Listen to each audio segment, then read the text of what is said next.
Welcome to a special episode of Candid, a debate between two candidates representing both Democratic and Republican parties. I'm your host and moderator, Cole Rowan, and our Democratic representative is Andrew Shaklan. On our Republican side, we have Jacob Nies representing the right. The format of this debate will be a cross between a town hall debate and a moderated debate. Each representative will have approximately maximum of 90 seconds to answer a question, then followed by a 2-minute crossfire, in which both representatives are able to make arguments and speak at the same time. This debate is not formal, so both sides are able to go over their time limit, as they're just recommendations and not enforced. Both parties have been told a summary of what is going to be asked, but not specifically. This was to keep their opinions and knowledge their own. Thank you to everyone who submitted a question for the debate. I'm not able to guarantee that your question will be read, although we will try your best. If your question is not very specific or open-ended, it will probably be addressed by our specific topic questions. If I do provide facts for reference, it will not to be leaning a certain way, but to bring some clarity and reasoning into the question. So let's start off with our first topic, gun control. So first, I'd like to hear both of your immediate stances on gun control and whether or not you think it should be implemented. So let's start with Jacob. I think gun control should be limited, and the more good people, if you understand what I'm saying, that have guns, the better. Okay. So do you think it gives you a feeling of safety? Yes. Okay. And do you are a supporter and a believer in the Second Amendment, I'm guessing then? Yes. Okay. Is there anything else you'd like to add for that? No. No? All right. Andrew, what is your stance on the gun control? I think guns should be limited. Assault weapons should be banned, and just more background checks and make it harder to get a gun. And going kind of by what Jacob said, if good people have guns, they should be able to pass the background check no problem, even if it is a strict background check. Right. So do you believe in the Second Amendment? Well, not really if you believe it, but do you support it? You don't really have to believe it. I support it with certain people. Certain people. What do you mean by that? Safe gun owners. Safe gunners. So how do you really justify who's a safe gunner? Someone who can pass a strict background check and has no prior violations. Right. So there are violations. So there are already current processes, obviously, to do this. So in California, there is a thorough background check conducted, and there also is a waiting period of 10 days. Now, the waiting period is to prevent, say, like a purchase if you were like angry or something, just in the heat of the moment. And you can't buy more than a handgun every 30 days, only one. So do you think this background check system works right now? In the state of California, I think our homicide rates have gone down, and also the reality of homicide rates is the stricter the gun laws, the lower the homicide rate, and it is a major problem in the United States. So your question was, do you think this background check process is thorough enough? Here in California, the homicide rate is like 9 or 10 people per 1,000 people, something like that. So I think we can do a better job. Jacob, what do you think about the background check right now? I do know that when you go in to buy a gun, the background check, fill in all your information. You have to show ID of who you are. That then goes to the FBI. It's not like they just have a system. It goes to the FBI. They do a background check on you, and if you are clear to buy a gun, then you're allowed to. Right. Now, I'm not sure. I don't think it's the FBI that does it, but the background check, there are some different rules regulating it. So if it is a private sale, there's no federal law that indicates they can do whatever they want, basically. And that's an issue. That is an issue. So do you think there should be? Something I should have said. Okay.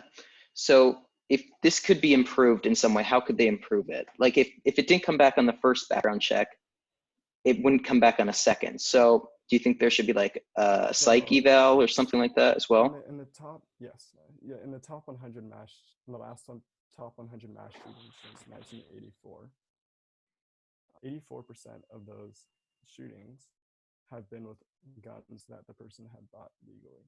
So clearly, there's a problem with this. Clearly there's a problem. So yes, I think it should be a psychological background check. There should be a test whether this person can handle this gun, whether there's no accidental shootings. I do know that 64% of mass shooters have a mental illness. Oh, okay, there we go again. So. In those mass so shootings, and that's why the psychological part would help. Which is a big problem. So you guys both agree that there should be more attempts to verify the sanity and mental stability of the person getting the gun. Yes. Yes. Okay. So Jacob, you are in kind of agreement with a stricter gun control, but not, no. Okay. So you do want more to the process of getting one, but you don't want any guns being not allowed to be able to be purchased. I think the guns, like if you look at like Texas, for example, right? Open carry laws. Yes, I believe open carry should be legal, because if you think about, if you see a person open carrying in, say, a restaurant or whatever, you're not going to go into that restaurant and shoot it up because you see, oh, they have a gun. They're going to It's stop. a deterrent to do that. How can you see the person has the gun? It's open carry. So they're allowed to publicly display. You can see it on their, they'll have it holstered. What if it's in their jacket? Well, that would be a concealed carry. Now that's different. That requires a permit in all 50 states. Even if you have concealed carry, the amount of people that will be shot is drastically lower than if nobody has a gun. Because if nobody has a gun, the only way to stop somebody with a gun is with another gun, or if you just like launch yourself at somebody. No, that's not true. That's the way to stop a person from shooting other people is not letting that person get the gun in the first place. Well, how can you stop people on the black market from getting guns? Okay, well that's another issue. That's okay, so what I think Andrew's trying to say is that the gun control, it wouldn't stop everything, but it would definitely put a strain on the ability to get a gun and cause harm to more people. Is that what you're saying, Andrew? Yes. Definitely help. Yes, the black market is a problem, but we need to invest more of our resources into the black market. Right. So what about like the amount of deaths from other weapons? What about that? Wouldn't regulating just really help open it up for other things to come into play? Well, the reality of it is the countries with the strictest gun laws in the world, such as Australia, Japan, some countries in the UK, they have the lowest homicide rates. So, and 80% of our homicides are with a gun. So yes, they may find other ways, but overall the homicide rate does go down, which is really what we need. Oh, yeah, but something to say about that is, well, first off, just a fact for a little clarity. The U.S. has the highest rate of civilian gun ownership in the world by far. So for every 100 U.S. citizens, there's about 120 guns. If guns were the problem, there would be way more mass shootings. It's the people that own the gun. It's like if you like look at Chicago, if you eliminate some of the most strict cities in the U.S., there would be way less shootings. And those cities, if you were to eliminate those cities with the strictest gun laws, the amount of shootings there would be dramatically lower. More guns, less shootings? Yes. Okay. So I'm not saying everybody should have a gun. That's not what I'm saying at all. I'm saying if people can get guns legally with a background checked, and there shouldn't be a problem. Because the majority of the people that like in Chicago, for example, a lot of those guns are illegal. Yes, exactly. They are from. They get so many guns from a state like Kentucky, from a neighboring state like Indiana. So a lot of those guns are imported into there, and that's the same thing that's happening in Baltimore, Maryland. They have a lot of guns coming in from West Virginia, where the gun laws are not really there at all, are not strict at all. And why they're doing that is because they know Chicago has super strict gun laws. Nobody here is going to have a gun, so I can go almost anywhere and not have to worry about somebody firing back. I mean, you can go almost everywhere. So, I mean, why does that person have the gun in the first place? That's really what it comes down to. Is we should really stop smuggling guns, and by stop smuggling guns, we have to cut it from the source itself, which is making those states more strict. Well, then there is a black market, though. There is a black market, but again, that's just telling me that we need to invest more money and more of our resources into the black market for guns. Okay. But the thing is, if you cut off where guns are coming from, people are still going to get guns. All good people are going to give up their guns because they know it's the law. They don't want to go to jail. And criminals are just going to keep their guns and not give them up and just continue to shoot up places. Not if the law enforcement finds out they have the gun. Well, you can't just start raiding people's houses. That's the thing. No, but you can say if this person has this gun, you're not legally allowed to have this gun. Therefore, we have the right to take it. Right. There is no national registry, though, that lists every single gun owner and who it's employed to or who owns it. So, and also authority would not have access to do that without a warrant. Their warrant is this person has the gun. No, if I say my neighbor has a gun, they're not supposed to have to. They can't just show up to that house and enter. That's not legal. But that's considered a warrant, though. No, it's not. Yeah, warrant is not. You go to the judge and they sign a warrant saying you have permission legally to enter this house. You can do that. You can do that. But what makes the judge believe that Andrew is right about that part? It would be probable cause, though.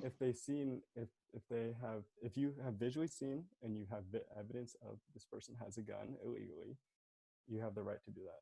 Okay, yes, if you have evidence. But yes, and it's not that hard to get evidence, especially with the technology we have today. It's not hard to get evidence that our neighbor has a gun. Okay, withstanding that, you, Andrew, and Jacob, you both were talking about the relationship between the gun ownership and gun violence. Okay. So you're saying that so more people that own guns, is there more gun violence? No, the less people who own guns, the less gun violence. That's a statistic that is widely known internationally. Then why does Texas have way less shootings than California or Chicago? The homicide rate is actually higher than and then again, because people smuggle guns from neighboring states. Mm-hmm. So that kind of. And why do they smuggle those guns into? Because they have strict gun laws. Exactly. So if they loosen the gun laws, I don't think it's so. So this really comes down to is whether the states or the government or the federal government should be controlling this. And I think the federal government should be controlling this, not the states themselves. So federally controlled gun regulations. Yes. Okay, so we do have an audience question that relates to this topic. So Anonymous asks, this question is targeted towards Jacob specifically. It says, Jacob, why do you think that people need assault weapons? Assault weapons are illegal. The definition of an assault weapon is a fully automatic weapon, and fully automatic weapons are illegal. Okay, so you are in complete ban of those as well? Yes. Okay. Well, we're on the same page. I mean, I honestly don't see that much of a difference between our two opinions. I honestly, I don't. I mean, it's really just open carry, which is the difference between us. So you have a problem with open carry? Yeah, I mean. Can you explain what's the problem? with open carry versus concealed carry is for you? Because if someone Well, has yeah, open concealed then carry is a permit though. You do need special licenses, and that can only be issued by the sheriff. But open carry, you do not have to have a special permit. So the thing with open carry is these people who claim they have a gun, they can shoot someone, okay, and they can shoot someone who they think may be a threat, and they can put up a pretty good argument in a federal court for that, or for why, and this person will not be convicted. So who knows? This person may actually have a grudge against this other person, and just completely be BSing this. So that's why it's not good. Wait, can you like say that first part again? It was kind of breaking out. So if a person thinks that someone else is a threat, Okay. and whether they think this other person is a threat, they can shoot this other person. Is the other person open carrying? But the person open carrying can shoot another person that they think is a threat that may not actually be a threat, and they can put in a pretty good argument in a federal court for that. But does open carry really restrict someone from shooting someone anyway? Yeah. If you see somebody with a So gun, you're open not going to carry go really shoot up the spot. restricts someone from shooting someone anyway. Right. So in California, we do not have open carry. So if someone was intent on killing someone else with a gun, just because there was not open carry, wouldn't that story still hold up, and they would just have to switch around a few details? I still really don't understand what you're asking. So just by allowing open carry, does that totally negate the possibility of someone killing someone else with a gun? No, it doesn't. So with your argument, what's the problem with open carry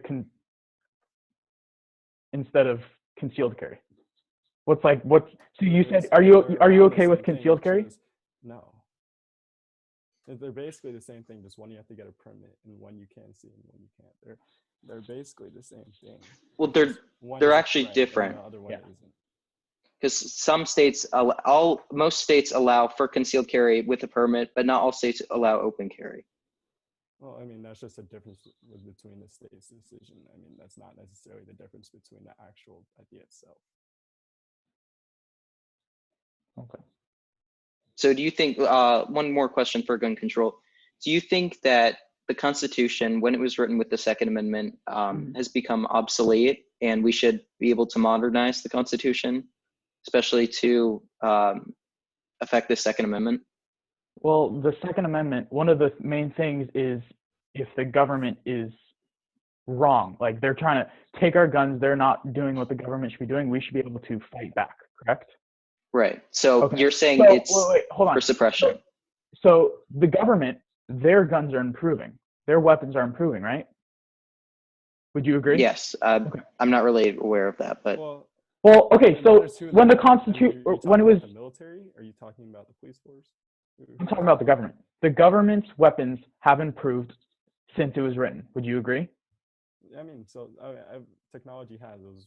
Okay. In the 1700s. So why is the government allowed to improve their guns, but we're not when we're supposed to be able to defend ourselves? So why is it, how am I going to be able to defend myself against the government that has tanks? I'm not saying they're going to use tanks to control us, but they have all these weapons. They have fully automatic weapons, and I'm over here supposed to fight back with a musket? Not necessarily a musket. I mean, you have the right to own a gun.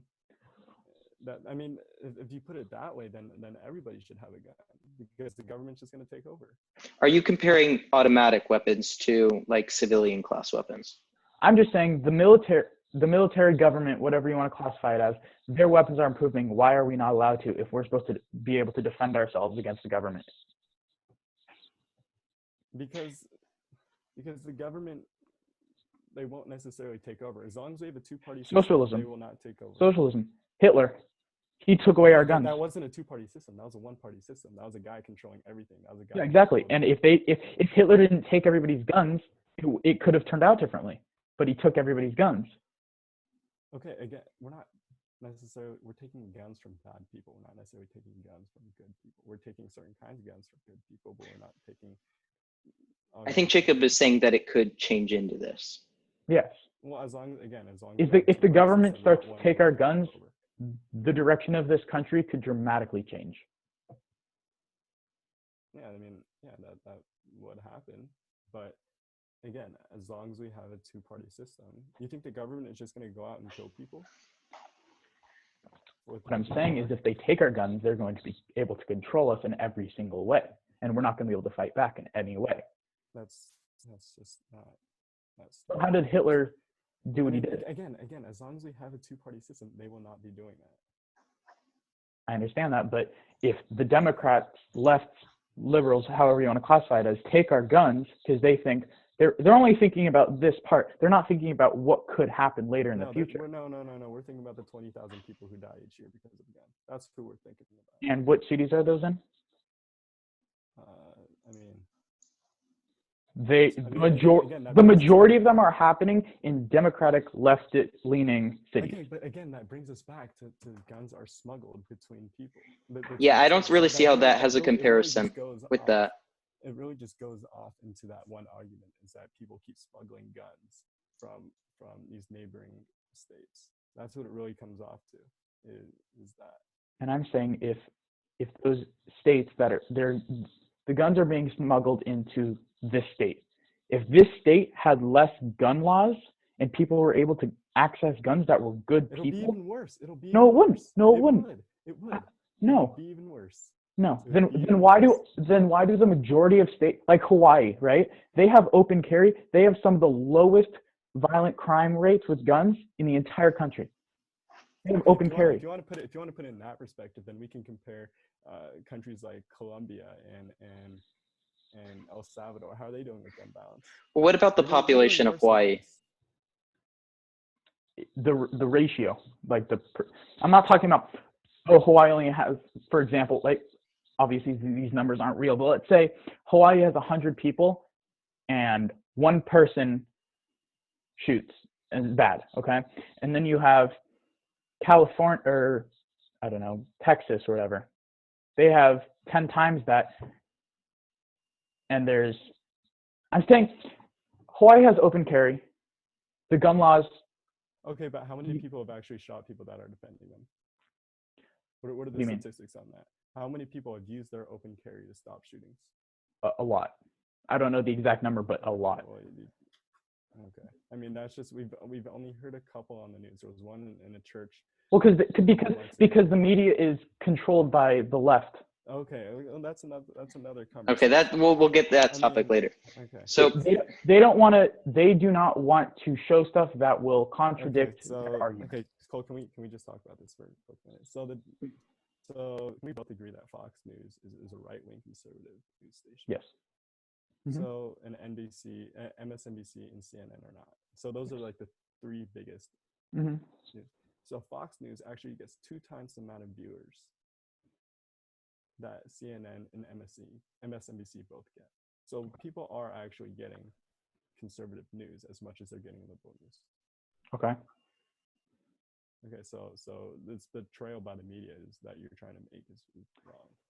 But the thing is, they are blowing things up out of proportion. And Fox News is, I mean, I don't really get what you're trying to say. I'm saying open carry, less gun laws, give guns to good people is a good thing. Okay, but giving guns, but it also has a risk. It's a risk-reward type thing. Okay, say 5 people are bad, but 100 people are good. Who do you think? What do you think the outcome of that will be? What matters what the weapons are? Not necessarily.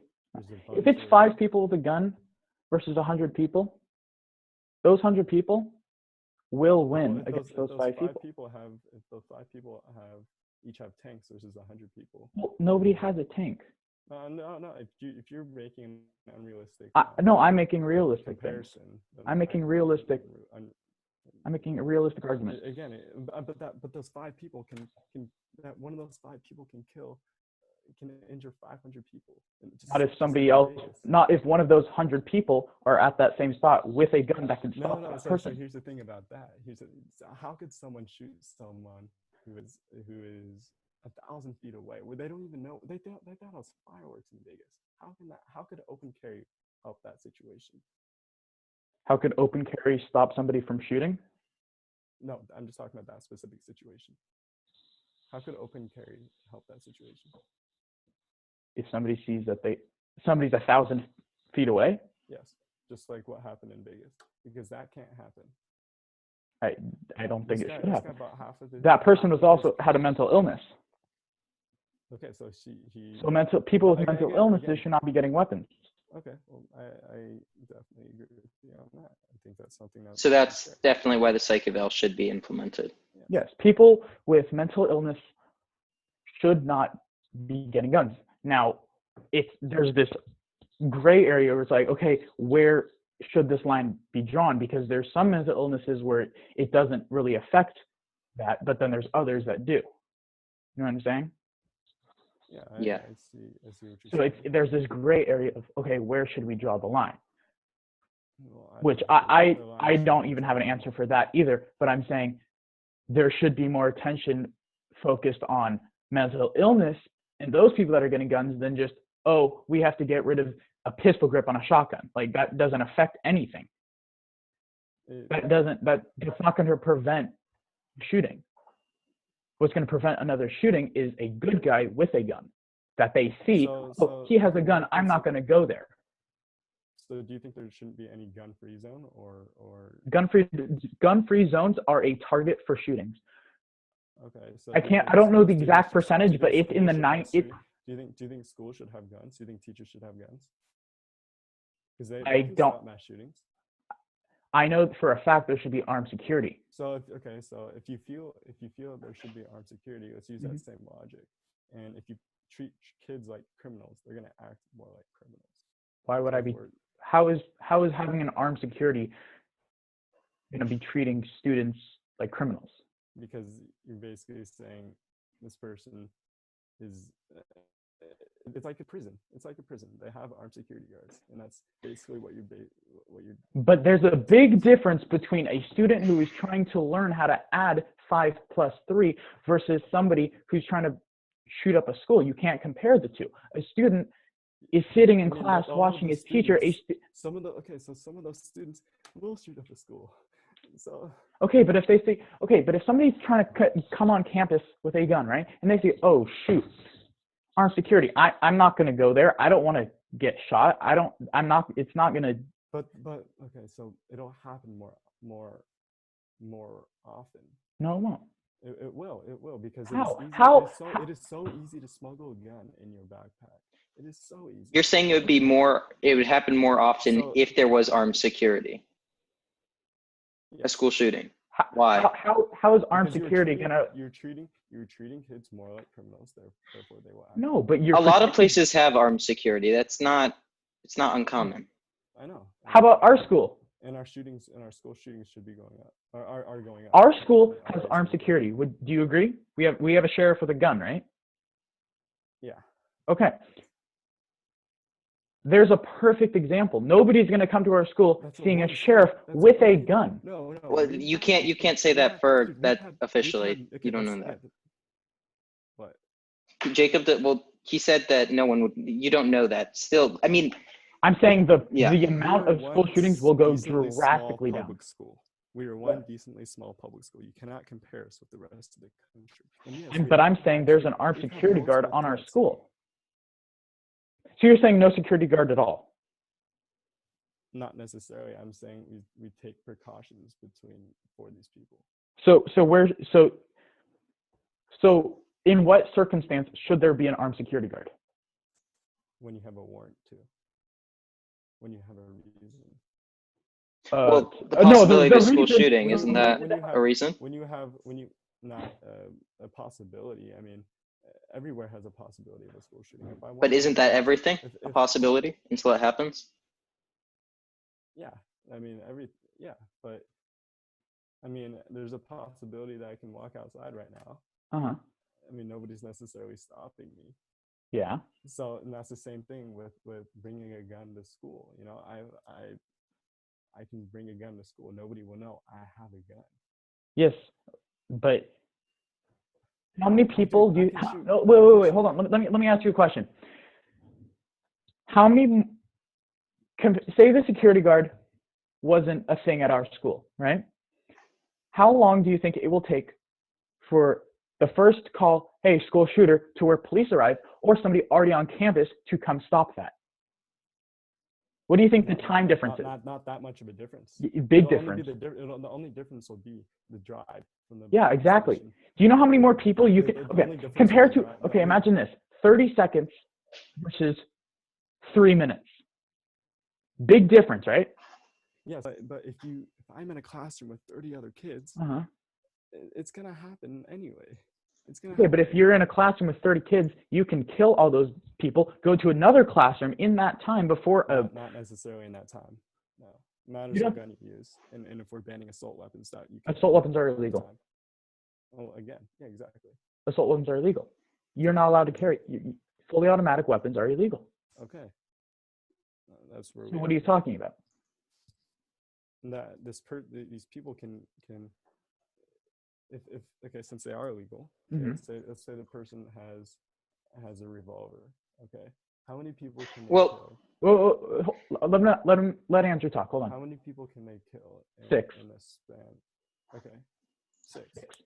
I just want to provide a fact. The majority of states 43 states have no assault rifle bans. Fully automatic weapons. Correct. 43 states do not have bans on them. Okay. Which states are, what are the 7 states that do have them? Let me pull that up for you.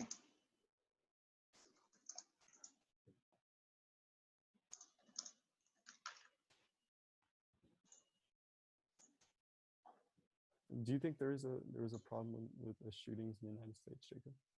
Yes. Okay. Okay. I don't think school shootings are good at all. Okay. It's different.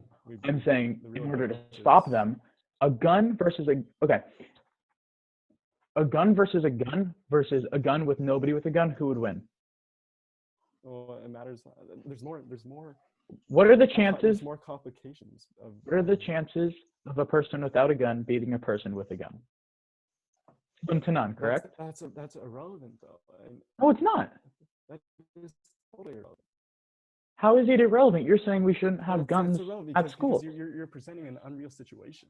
No, I'm not. You are. There are gun-free zones. That means somebody can come in with a gun and shoot up a place with not having to worry about other guns. What are the chances somebody will be able to stop that person with a gun? Okay, so it seems like we keep going around in circles here. So we're going to move on to our next topic, which is abortion. So first, let's get both of your stances on abortion. So Jacob, you're pro-life, correct? Correct. So meaning that you think killing the fetus is murder? Yes. Okay. And Andrew, what is your stance? Pro-choice up to whatever California's law is. I think it's 22 weeks. Around 23, 24 is the average. Nothing can be aborted past then. Unless it is obviously for a harm. Correct. Health. Right. So actually only 1.3% of abortions are after 20 weeks. So, and a lot of those are because of the health of the woman or the fetus. Okay, so you are open to abortion up until the 21st or 20th week? What matters what stage the baby is, not necessarily weeks. That's what usually stage the baby is in. And why are you up to that stage? And what stage is that? Because after that stage, then the baby can live on its own. If it is born, it can live on its own and it can breathe on its own. Making it its like own individual person without having to rely on the mother. And Jacob. Before then, it can't. But before, okay. So then, Jacob, you're only open to the possibility of abortion if the mother is in danger. Correct. Okay. So what do you think should happen if a doctor can't tell if the baby will pose a risk for the mother? Do you think abortion should be able to happen? That could be every single pregnancy. There's always a risk. So once they know for a fact this could hurt the mother, then yes. What happens if it was too late, though? say didn't know, and then the mother ended up getting harmed or she died, but they did not think it was a risk before. Once you know there's a risk, or there is currently a risk, then you can abort the baby. So only the possibility of a risk of the mother being harmed. Yes. Okay. So what did both of you guys both can have a crossfire. What do both of you have to say for the women that believe it's not a man's choice for what should happen to their body? Well, it's not the mother's choice to determine how the life of the baby is. It's inside of her though. It's still a living being. Okay, but it's a living being. That doesn't But necessarily mean it's a human. what Andrew said though, up until It can't even live the on its period, own. yeah, exactly. A 1-month-old baby can't live on its own. No, it can't.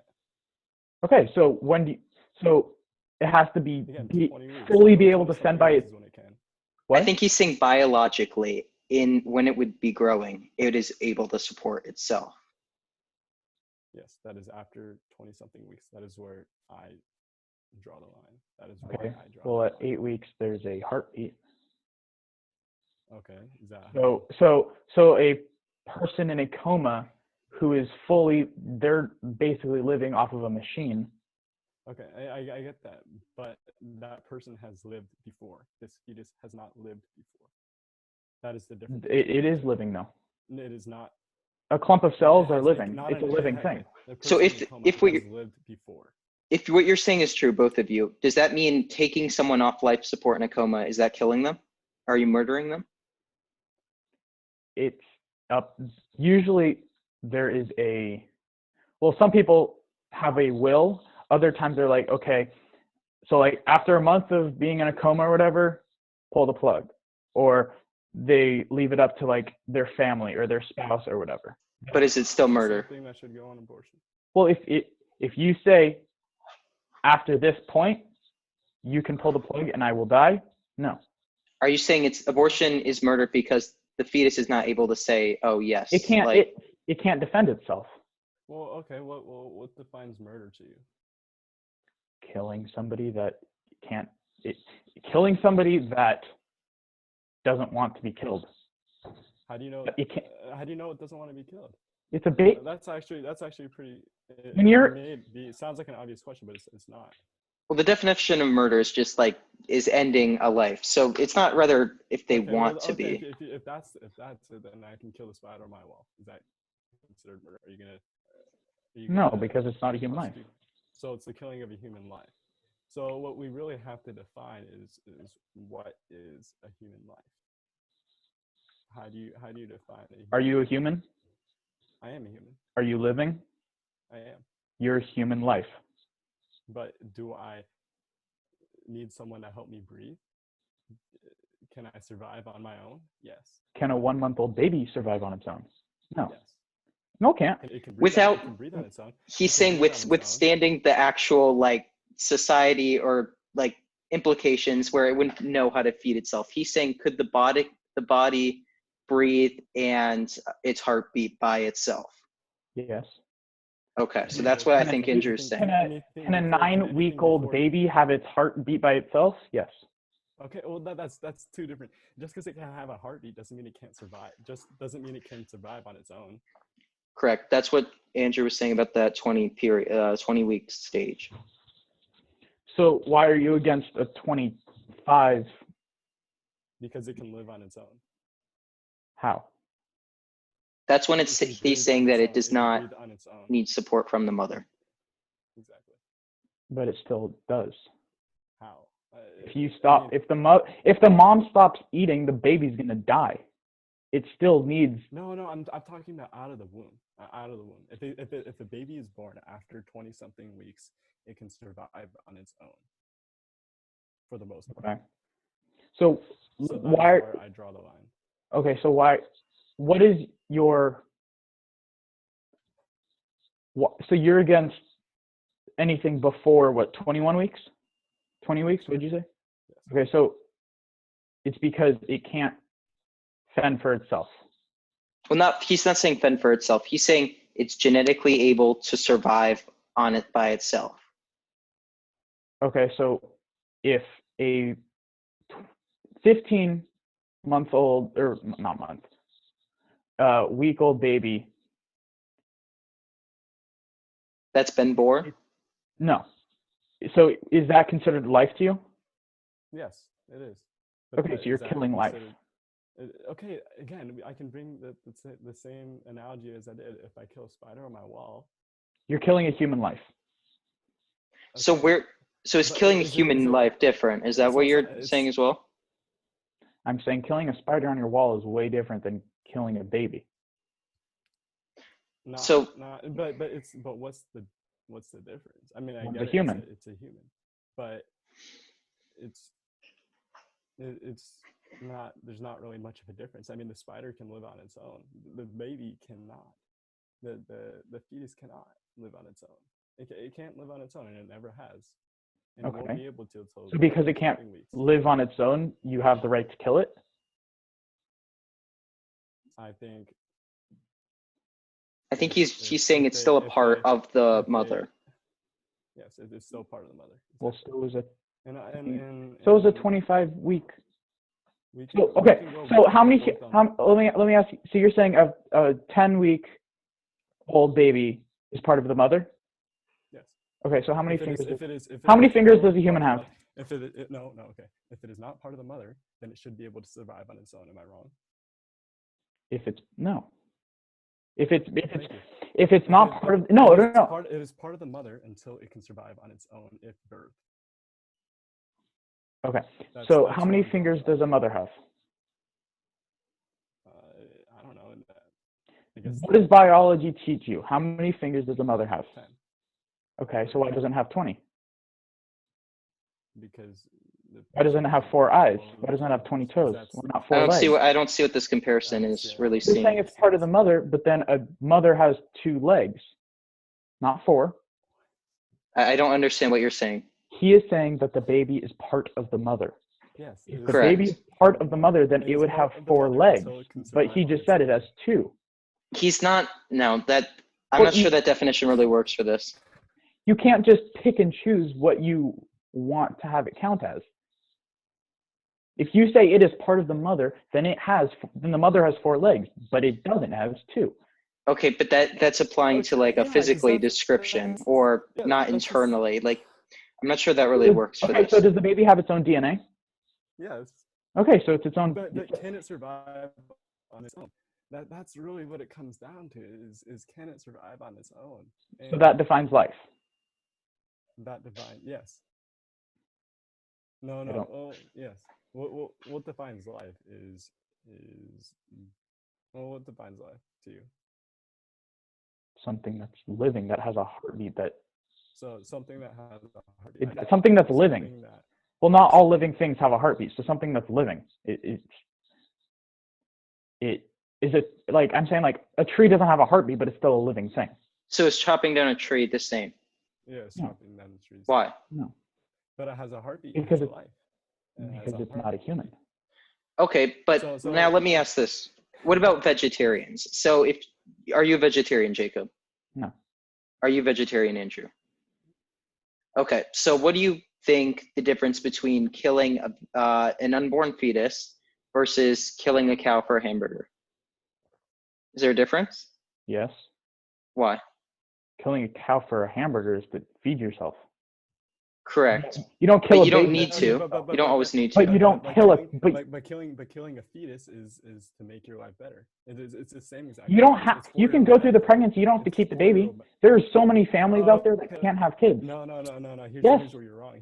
65% of foster homes are abusive, and they don't want their children to go through that. I know people that went through the foster home and now are living an amazing life. Okay, but that's you. Great, that's personally. not- I'm that's talking about not the a lot of 65% people.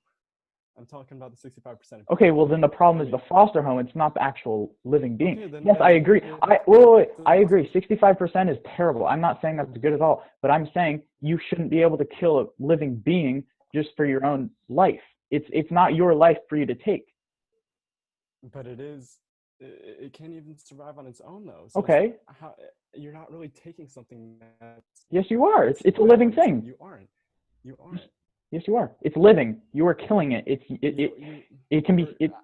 You're killing a cow too. If you're killing a living thing, then killing the cow is the same thing, No, isn't because it? you're Yeah, it's no, exactly because the same thing. because You're killing not a saying, cow you're not is saying for the you. word human. You're not saying the word human. You're saying the word living thing, which is completely misleading. Okay, well, I said that killing a human is different than killing a cow or a spider.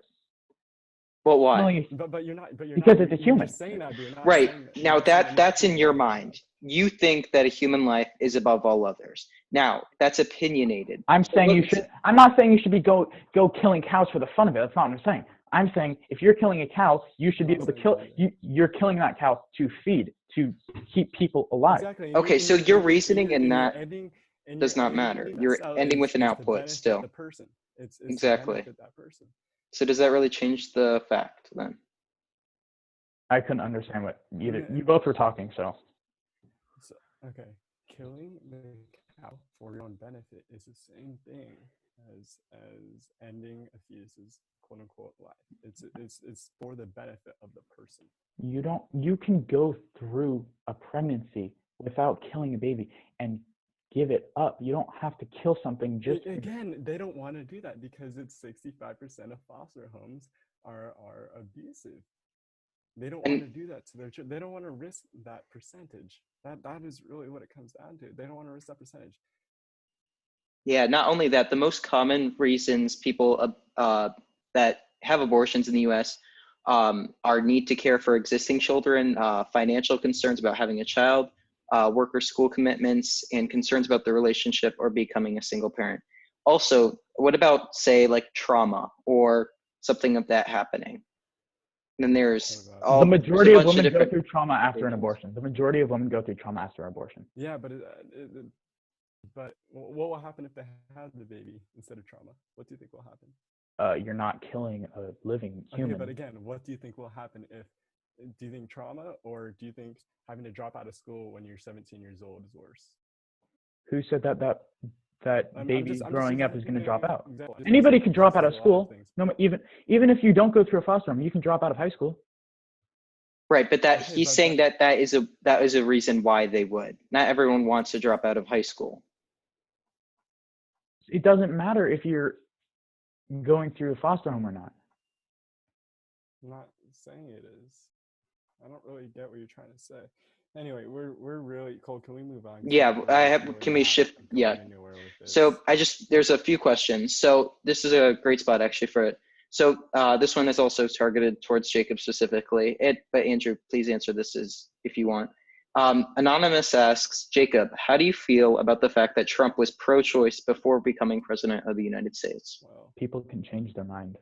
exactly. Obama changed his mind about gay marriage, but I still supported Obama. I mean, So he saw one side of it, and then he was like, actually, no, I actually disagree with some of those things, and I agree more with this, and so he can change his mind.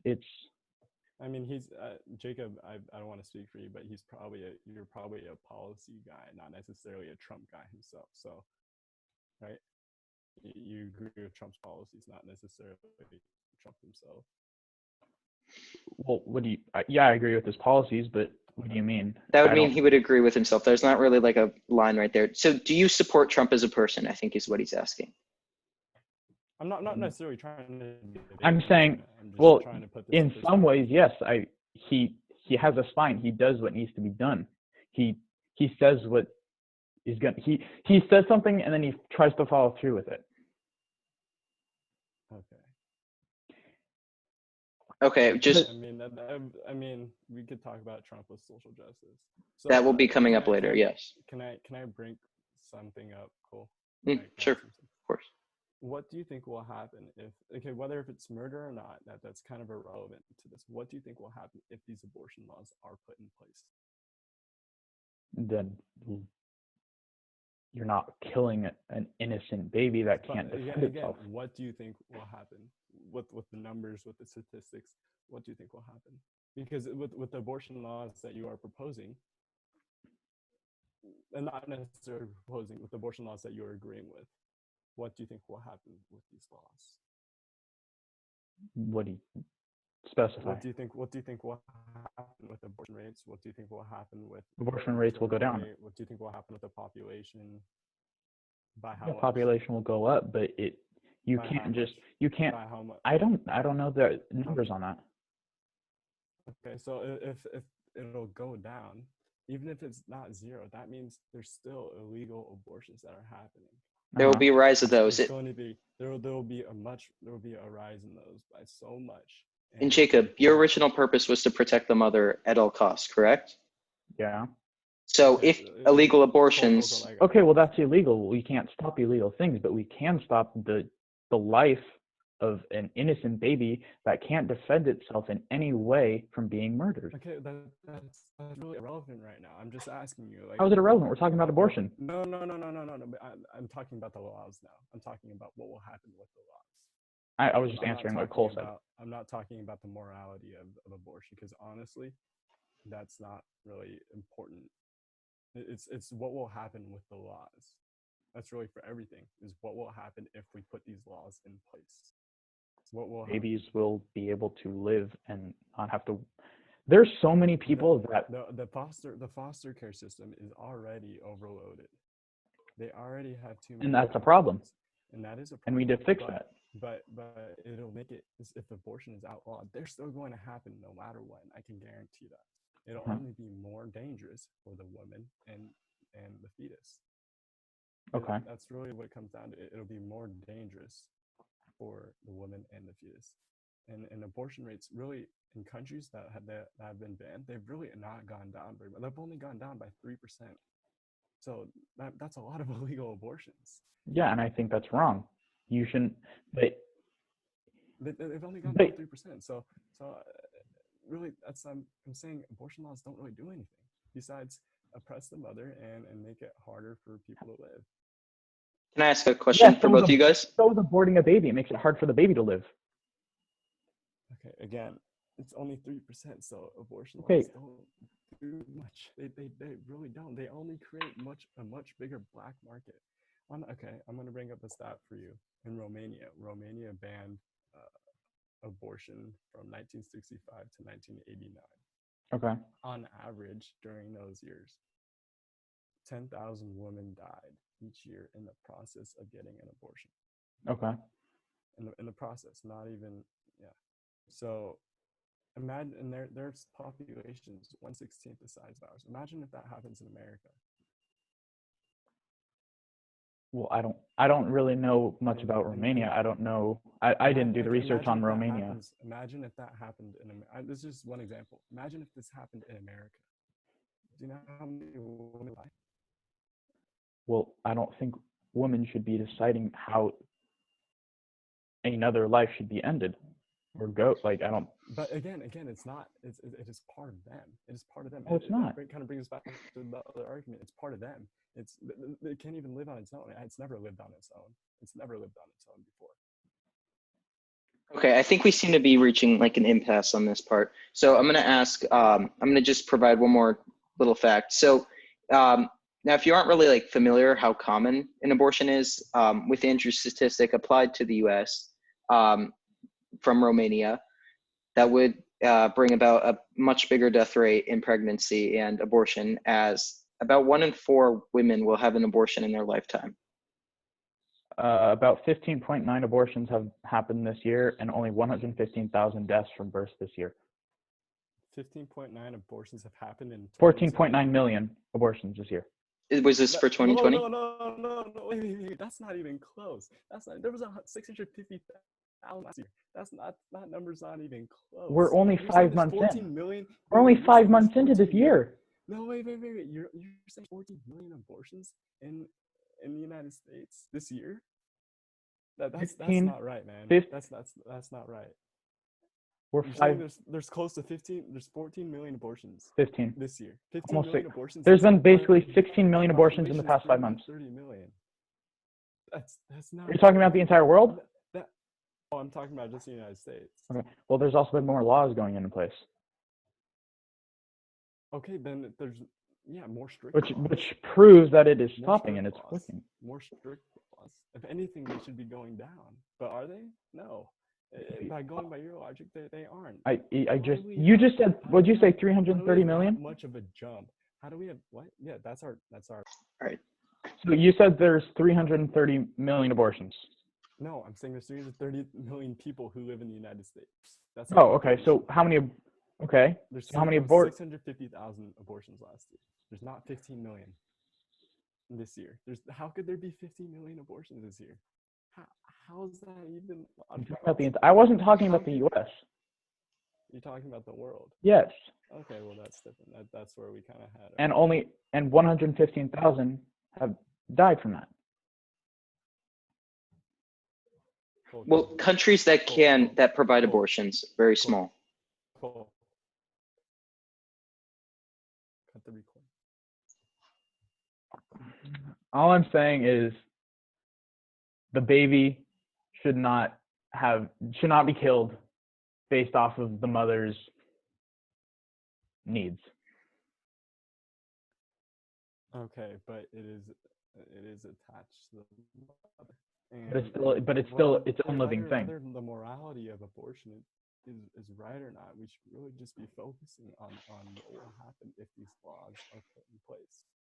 If we put these laws in place, innocent babies will not be killed. So that's not. And even if they do happen illegally, that's illegal. 3% less. 3%. That's 3% that will survive. But that 3% had no say in, oh, I don't want to die. I don't feel like living. I'm sorry, mom. That it's not there. They didn't have a say in it. So many mothers that will be affected by it.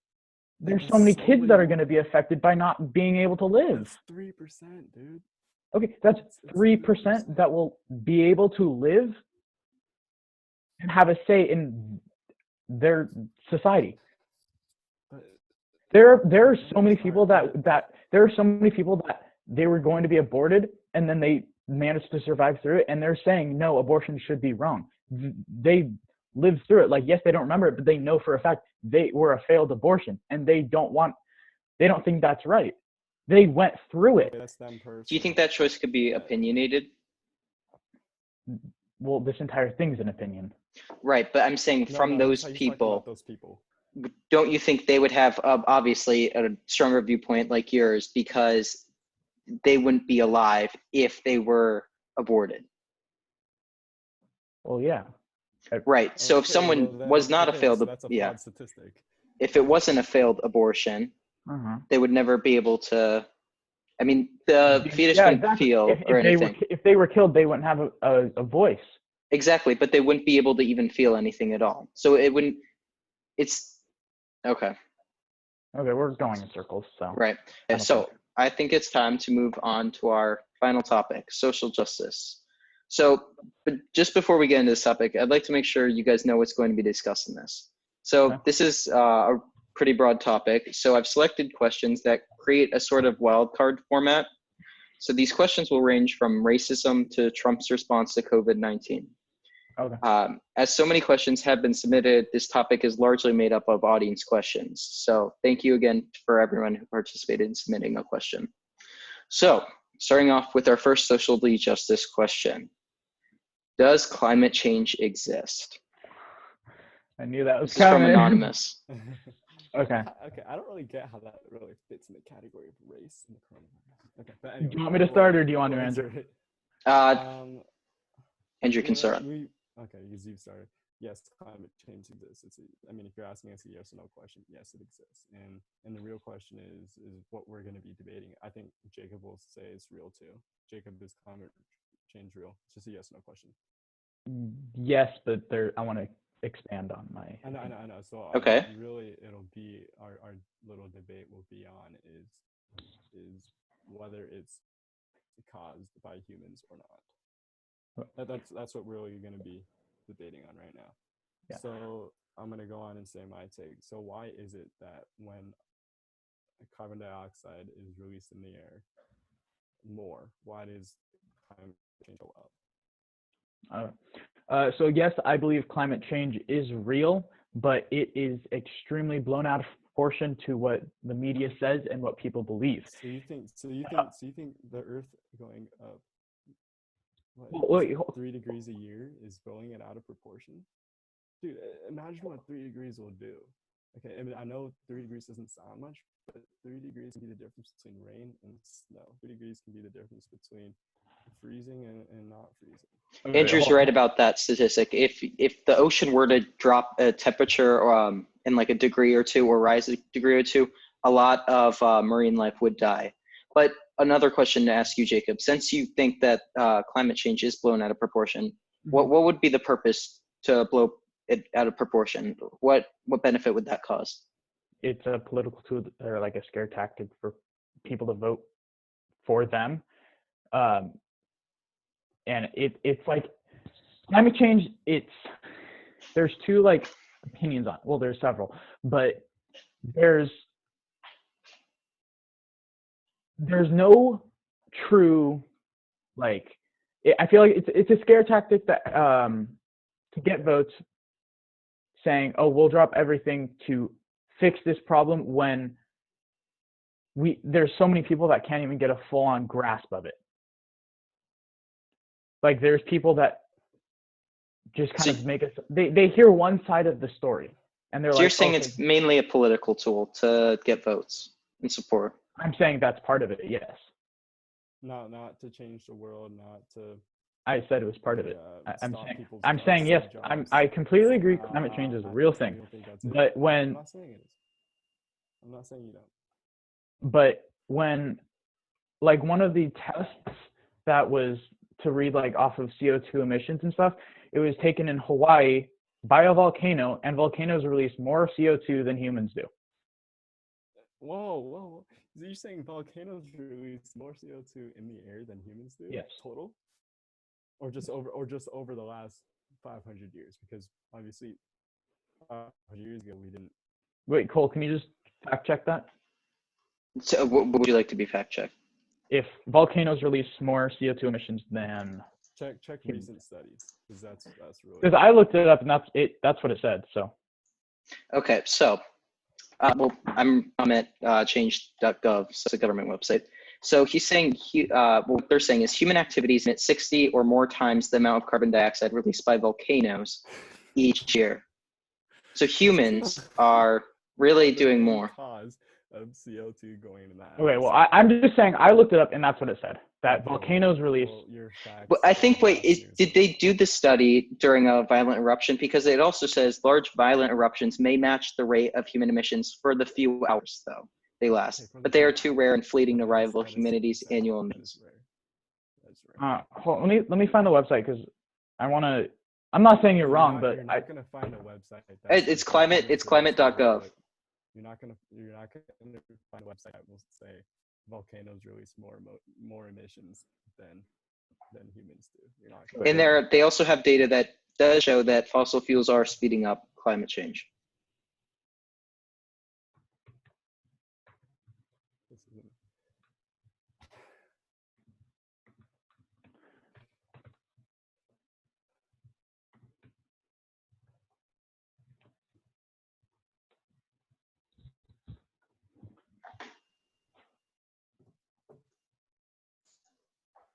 You're not gonna find it, dude. I'm sorry.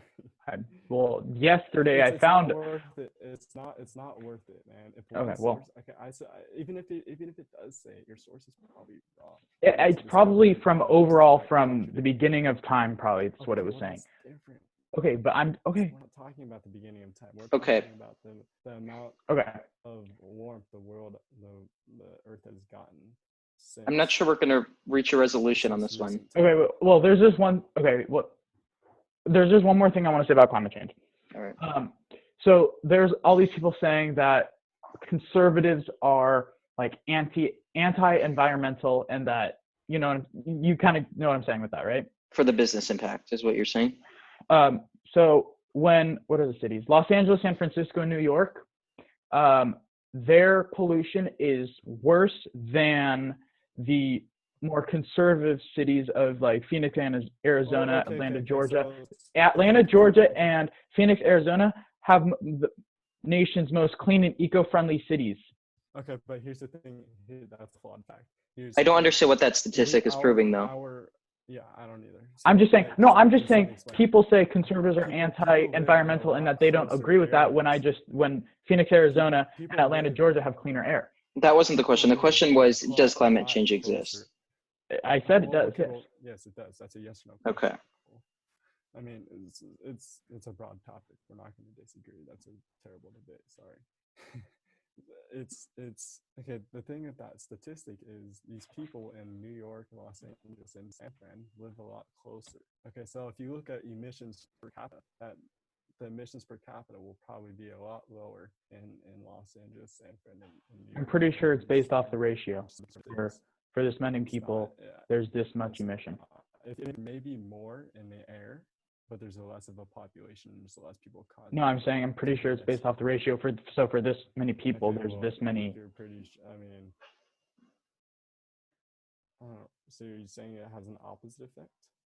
I'm saying that more right-leaning conservative cities have cleaner air. And Okay, it is what I mean. Even if that is true, that doesn't really change anything.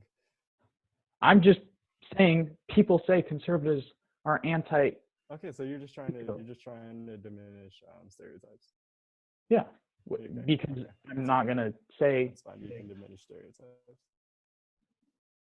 But what's the next question? Really Okay, I think we should move on. So this one I want to just keep short and simple. If there's not much to say, I don't want to keep going in circles. So should the death penalty still be utilized as a viable punishment in the US? And this is from Emmett Heckel. No. Again, if someone can live on their own, this kind of goes to their abortion argument. If someone can live on their own, then no, you should not be killing them.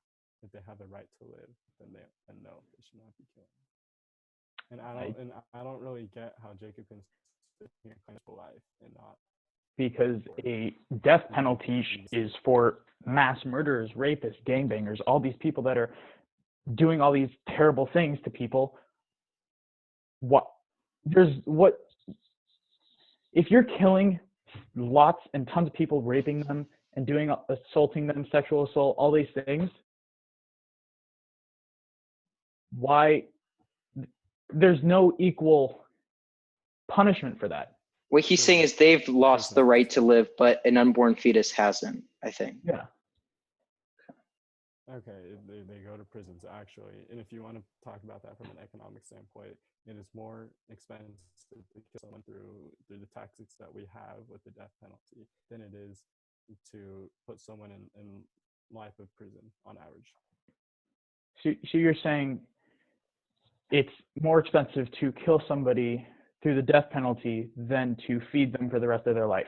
Yes, that's exactly what I'm saying. So if they commit this crime at 18 years old. So if they commit this crime at 18 years old. Well, that's one case. I'm talking about overall. I'm talking just about someone okay. who's 70 years old. It all averages out.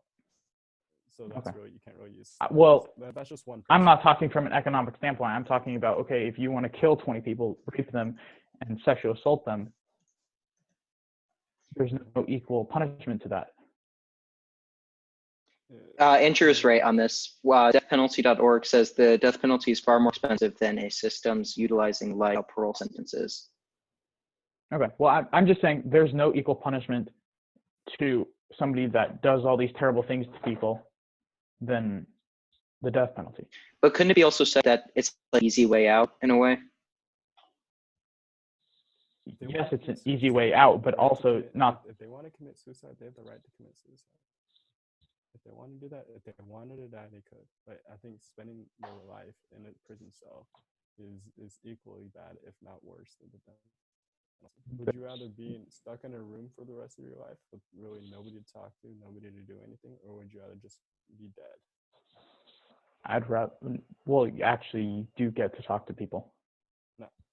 Yes, you do. Some prisoners have solitary, but I know, but they still get time. They're not. Be convicted for. They still do get time. They do leave that cell. I'm not saying it's for hours on end, but they do get time. No, it matters what the sentence is, and if someone has the same type of, they get convicted for the same type of thing as that they would if they would for the death penalty, I don't think those rights would be allowed. Okay, I think we should move on for our next topic question. So this is our first coronavirus question. So the question states, do you think social distancing is necessary, and when do you think people should be back allowed into society? When there's a vaccine, antibody treatment, or herd immunity has been established now, etc. Well, I don't think we can stay in quarantine till This question comes from Tyler Callahan. Okay.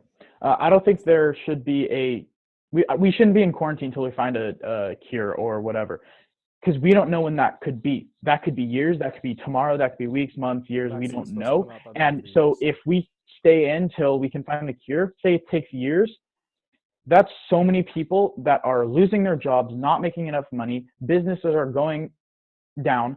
The stock market is extreme. It's going down in thousands of points. Our economy is just suffering because of this, and we can't just stay like this until we find a cure. That just doesn't make sense. Yeah, I get that, but we have to take, and we can't be like this forever, just for the reasons that Jacob said. But we do have to be. We can't just all go back at the same time. Yeah, no, I'm not saying that at all. I feel like there should be more. I feel like we should, for like jobs and stuff, like we already have the essential jobs. I think we could expand some of that to like jobs where like there's jobs that you don't go around other people, but they're not essential. That's what most people are working from home for. I get that too. Yeah. No, I know, but there are jobs that you can't do at home, but you're not around other people. Do you mind providing an example? I don't know. Golf courses, working at a golf course. Yeah, exactly. Like working there, like you can still have that company running and nobody's around each other. Well, golf is usually played with like a group of guys. So I know that, but then again, say you're just on the what's it called, like the driving range or whatever. Like you're already separated from other people. I go basically every day, so I mean, I'm definitely for it. I mean, it is a little bit personal to me, and I think that we are taking the right precautions there, and I see it. We are taking the right precautions to stop this, to flatten the curve there. No, yeah, I agree. We should flatten the curve, but we can't just wait for it to just all the way down. We eventually have to open up, but we have to open up some places to get our economy back up to where it should be. We need to take certain precautions, and whether that's wearing a mask or social distancing. Yeah, it's a tough position to be in. Yeah. Okay, so both of you kind of seem to be on the same level for that one. So moving on to our next question. Now this question is targeted towards Andrew specifically. Ben Aiden asks, Andrew, do you think Trump is the worst president we have had? Why or why not? And then Jacob, feel free to say after. I don't know very much about I don't agree. I don't like Trump, obviously, but I don't know if he's the worst president we've ever had. Bush was pretty bad. He did not, I mean, the Iraqi war and what he did with that was just not good. Worst president in my lifetime, probably, but America's been around since 1776, so I don't know the answer to that. Jacob, what do you think about this question? I think he's close to one of the best. I'm not saying he is the best, but I'm saying he's pretty close. And I know you extremely disagree, and I know there's a lot of people that do, but I agree with a lot of his. We can really only end it this way. I mean, that'd be a whole another hour. So yeah, so moving on to our next question. So this one is for Jacob as well. Well, it's targeted towards Jacob, I think. It says, so Jacob, what are your thoughts on the Confederate flag? Now, Jacob, I know you've voiced your opinion on this in the past, but could you please reiterate that? Yeah. Okay, Andrew. No. This is not. I don't like. I personally don't fly it, but I think you should have the right to fly it. It's freedom of speech. You shouldn't take something away just because it offends you. Do you think a government should be flying it? Do you This think draws, do you think it more should into be censorship as well. do you think it should be at the Capitol building of South Carolina, or do you think it should be on the Mississippi? Well, I feel like it resembles history. Good or bad history?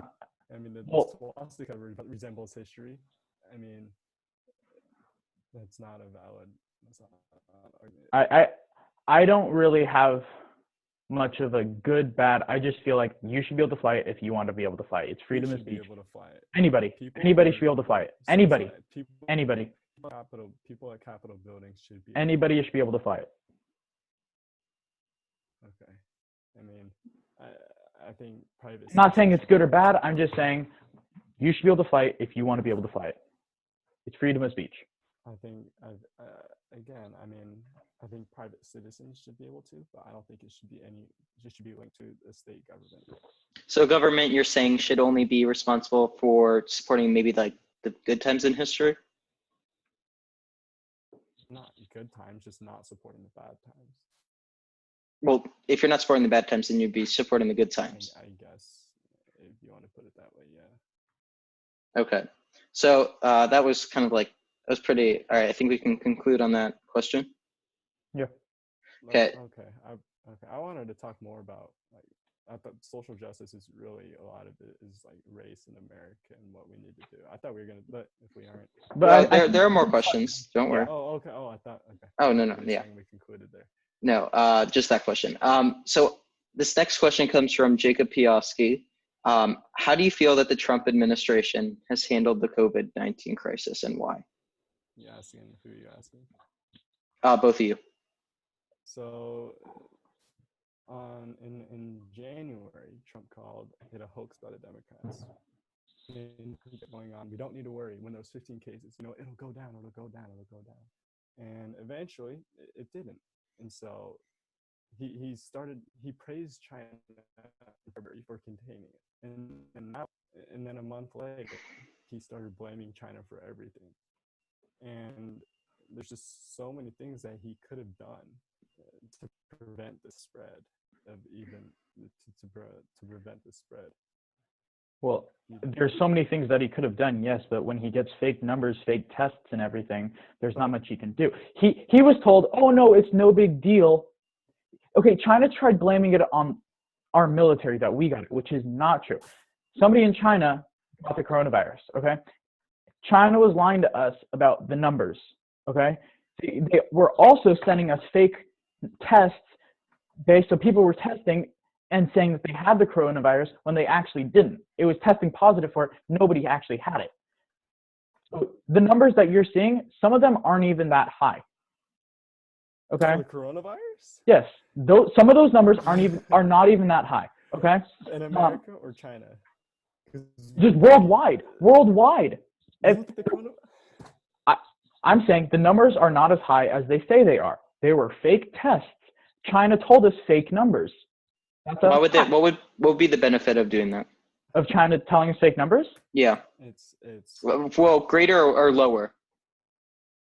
China told us lower numbers than what it actually was. Right. So why would Trump think it was a hoax then, if it was even lower? Because he thought it was lower. Yeah. Say China had a million. Oh no, I'll say China had 100 people that had it. That's not even close to what it is, but I'm just saying for example.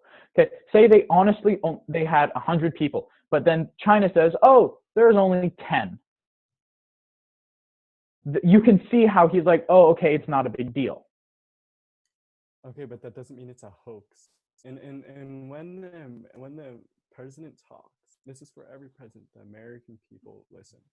And when Trump delivers false information, such as he told false information because China told him false information. No, he told false information because he didn't want this to go down on him. And so the states got in a bidding war for supplies and test kits and all these different things. They got in a bidding war, and that's just not how it should be done. You should be serving the states that need them the most, that need the masks the most, that need the test kits the most, that need the beds the most. So, the ventilators especially. The ventilators. So that it shouldn't be a bidding war as like Trump made it. to be. Okay. That was a big issue.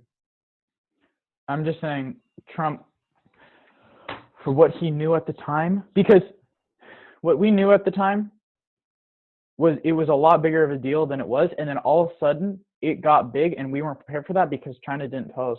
Well, because Trump pushed this false narrative to us. When So did people, China. So did China. okay, when this is just an example. When So why are we Trump mad at? said- Why aren't we mad at China? When China's the problem. Because when China opens their mouth, people don't listen. When Trump opens his mouth, people listen. That's the difference. Because he gets stuff done. Because what? Because he gets stuff done. Okay, that's regardless. I mean, he's president of the United States. That's irrelevant. People will listen to him more than people will listen to China. And when he pushes a false narrative, it'll go down. And he doesn't see the spread that it's gone in countries like, because Italy got hit before us, and he doesn't see the way it spread in countries like Italy, and thinks that, well, it won't happen in the United States because it'll just go down. It really gets the American people to say, well, I don't need to do anything to prevent the spread, and that's why it really spread worse than it could have. Because especially him and Dr. Fauci have differing viewpoints on that. So what do you think? Who do you think is more? Yeah, that was my question. Wait, sorry. Say that again. So between him and Dr. Fauci, who do you think is able to provide the best guidance in this situation? The doctor. Okay, so then why is Trump? Why are a lot of people, going in the streets and saying fire Fauci because Trump knows best? Well, I know Trump gets a lot of information but he also tends to disregard a lot of it, as we've seen. He does. He wants the country to reopen up. Just a big boom. He tweeted that. Well, no, he wants it to reopen up because he doesn't want our economy to completely be destroyed. Yeah, this is circling back to our other question that we had earlier. Really, he doesn't want steps. Trump doesn't want steps to open up. He just wants a big opening up of the country, which is really not good. We'll have a huge second wave, even worse than the first wave. I don't think we should have. And like I said, I don't agree with everything Trump does. Okay. Well, but I agree with a lot of things he does, and I don't think we should just completely open up the gates and say, okay, everybody go back to work, everybody go back to school. No, I don't think that's how it should be done. But like I said, there should be smaller steps, but we should start to open up. Okay, so moving on, is it more important to keep those most at risk of COVID-19 out of harm's way by keeping lockdown, or reopen the economy and protecting the larger population at risk due to unemployment? So that's kind of actually what we've already acknowledged through this last question. So moving on to our final question, does racism still exist in America? This is anonymous. This is our final question. Yes. Racism, yes, that's really undebatable. It's just how much and who is racist, and what are the steps we need to take to really combat this racism is really up for debate. Okay, I just want to ask you one question, Andrew, just to make sure we agree on this. Do you think any race can be racist? Yes. Okay. There's actually one more question. Okay. So you think whites can be racist, blacks can be racist, Asians can be racist, Hispanics can be racist? It's a lot more one way than another. But yes, all races can be racist. Okay, and who do you think is more racist, the right side or the left side? The right side, I guess. Okay, why do you think that? Because I would say the conservative side, not necessarily the right side. Okay, and why do you think that? Because the conservatives were for segregation. They were for slavery. The Confederates were for slavery, and they were conservatives. They were considered conservatives, even though they were part of the Republican Party. Okay. Do you know who founded the KKK? Do you know which political party founded the KKK? Okay, but again. No. Okay, probably Democrat. But, okay, yes. But again, the party switched. Abraham Lincoln was a liberal, okay? And the liberals are now Democrats. And conservatives are now Republicans for the most part. Okay, so that's how the parties have switched. Okay, Do you know the who Republican do you know Party are also abolished slavery. The Republican Party again, gave African Americans that right to vote. stop First talking black about parties. congressman was Make it a Republican. liberal. Okay, make it a liberal and a conservative debate. Okay, not necessarily a party debate. So, because a party debate that really doesn't. We didn't have this. Democrats didn't have the same views as they did in 1863. They didn't. That's just a fact, and neither did conservatives. So I'm not going to push this narrative and judge all conservatives based on what they believed in 1963. And you shouldn't do the same with the Democratic Party. I'm not, but I'm just saying You these are are facts. doing that. No, but these are facts. Okay, that's cool, but these facts are misleading. No, they're not. They are. What are you trying? I don't know what you're trying to do. What are you trying to do? What are you trying to push? You're just telling me these facts about the Republican Party. What are you trying to tell me? You were saying that the Republican Party is more racist than the Democratic Party. I'm saying the conservatives are. Okay. Okay, so this was kind of like a branch off of that question. Do you think white privilege exists? I do. Jacob? I disagree. Okay. Why? Everybody has their own privilege. Everybody is their own but privilege. Some people's privilege are more than others. How are whites more privileged than blacks or Asians? Just statistics. Okay. So whites. There was a recent study done by Harvard, and there were blacks with stereotypical white names, and there were blacks. They couldn't see their face at all. There was blacks with stereotypical white names, and there were blacks with stereotypical black. A person with a stereotypical white name was 2.5 times more likely to be hired for the same job with the same credentials. Exactly.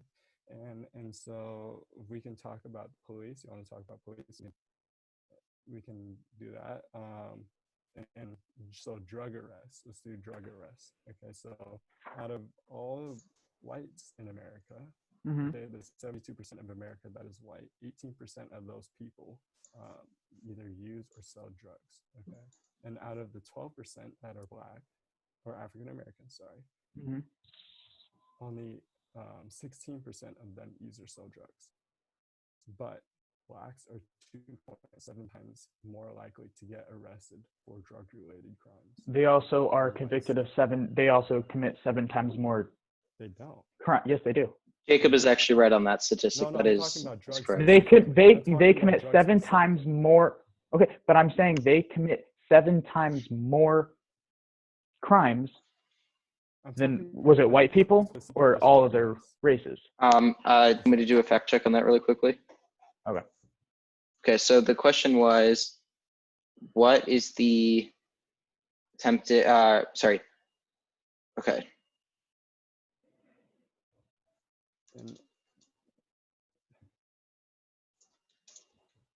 So yeah, white privilege. If you are black, you have a higher chance of getting convicted than a white person for the same crime. That is a fact. Well, this is specifically for murder, but okay. Do you want me to read this? Okay.